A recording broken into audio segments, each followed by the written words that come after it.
नमस्कार, स्वागत है आपका हमारे इस चैनल पर।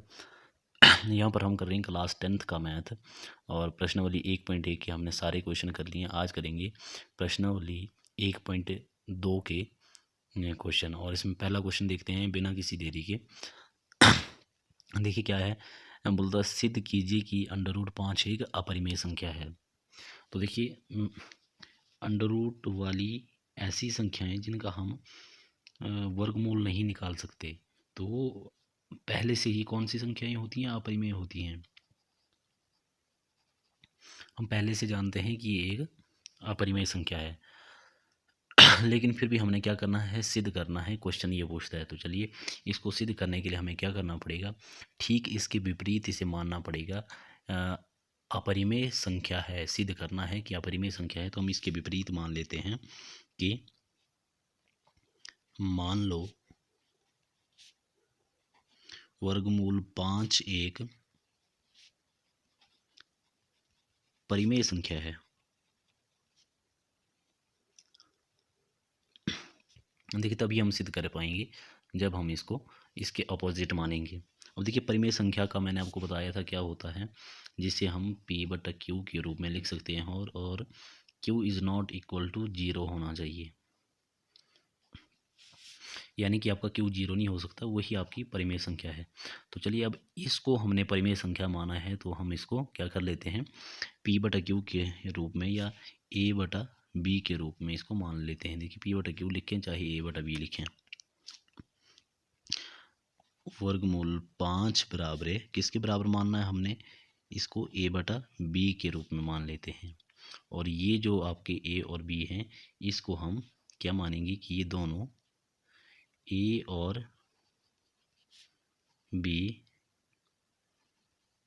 सह अभाज्य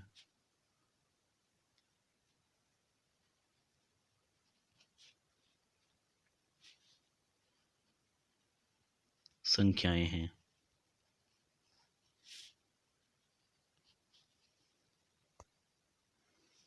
अब देखिए बिल्कुल आसान स्टेप हम यहाँ से करेंगे। इसके नीचे जब कुछ नहीं है तो हम क्या मानते हैं कि एक है, और बीच में बराबर है तो इसका अर्थ हुआ भाग। तो जब दो भिन्नों को हम भाग करते हैं तो कैसे करते हैं, इसको इसके साथ गुणा, इसको इसके साथ गुणा। तो देखिए ये हो जाएगा हमारा, बी को इसके साथ गुणा किया तो B/5 बराबर है A एकम A। देखिए वैसे इस A को लिखने की ज़रूरत नहीं होती, क्योंकि ये इसके साथ गुणा ही होता है और A आपका दूसरी तरफ आ जाता है।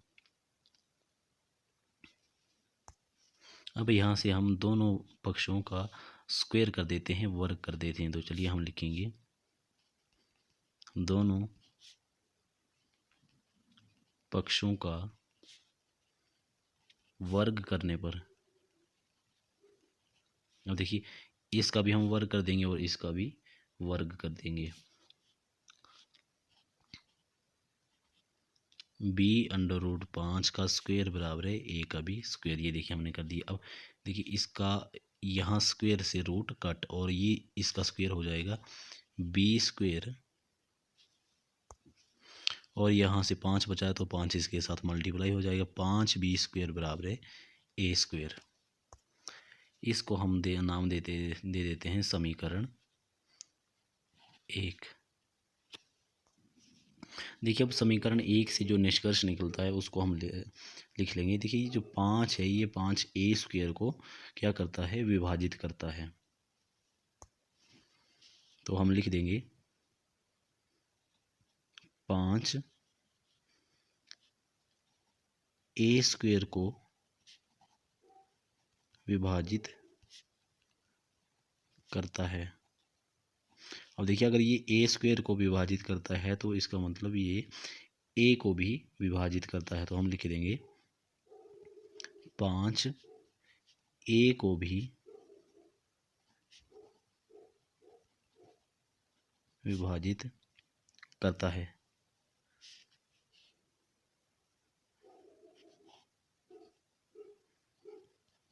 ये हो गया हमारा निष्कर्ष नंबर 1, जो कि हमारा समीकरण 1 से निकला है। अब देखिए आगे क्वेश्चन करते हैं। अब हम A को मान लेते हैं कुछ और कोई इसमें पूर्णांक मान लेते हैं। मान लो a बराबर है 5c। a और b दो पूर्णांक हमने पहले लिए थे, अब तीसरा हम लेते हैं c, 5c। देखिए a की वैल्यू हो गई 5c। अब इसको हम पुट कर देंगे समीकरण नंबर 1 में। तो लिखते हैं a का यह मान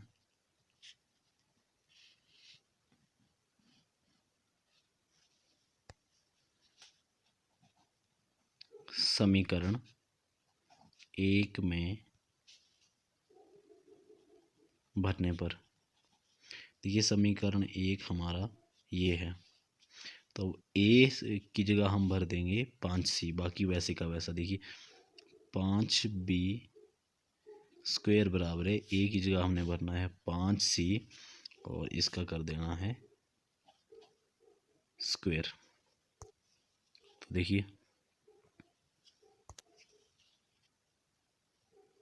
5b स्क्वायर बराबर है, अब इसका स्क्वायर किया तो ये हो गया 25 और c का स्क्वायर किया तो ये हो गया c स्क्वायर। अब देखिए यहाँ से हम इसको कैसे करेंगे, अगला स्टेप 25c स्क्वायर बराबर का बना लिया भाग 5b स्क्वायर। देखिए 5 कम 5, 5 पंजे 25। तो इसको वापस से इसी फॉर्म में लिख लेते हैं। तो क्या हमारा लिखा जाएगा, b स्क्वायर बराबर है 5c स्क्वायर।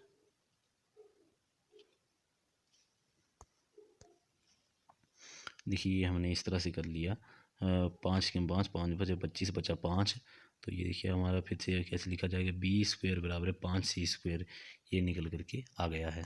इसे नाम दे देते हैं समीकरण 2। अब इससे हमें क्या निष्कर्ष प्राप्त होता है उसको भी लिख लेंगे।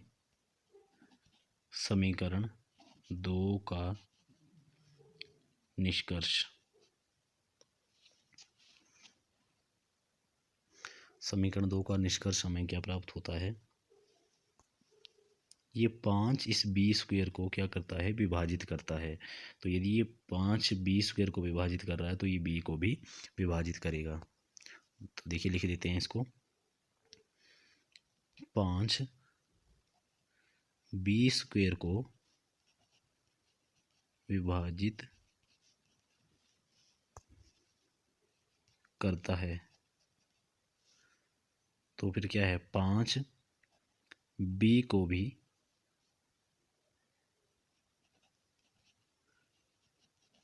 विभाजित करता है। ये हो गया हमारा निष्कर्ष नंबर 2।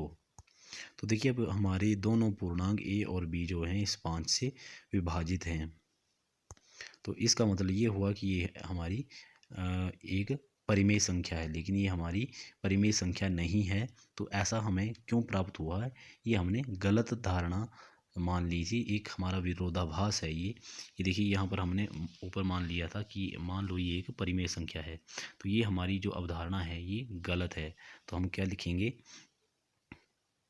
ये है हमारे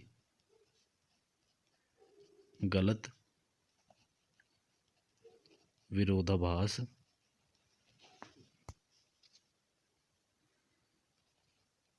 के कारण हुआ है, अतः वर्गमूल 5 एक अपरिमेय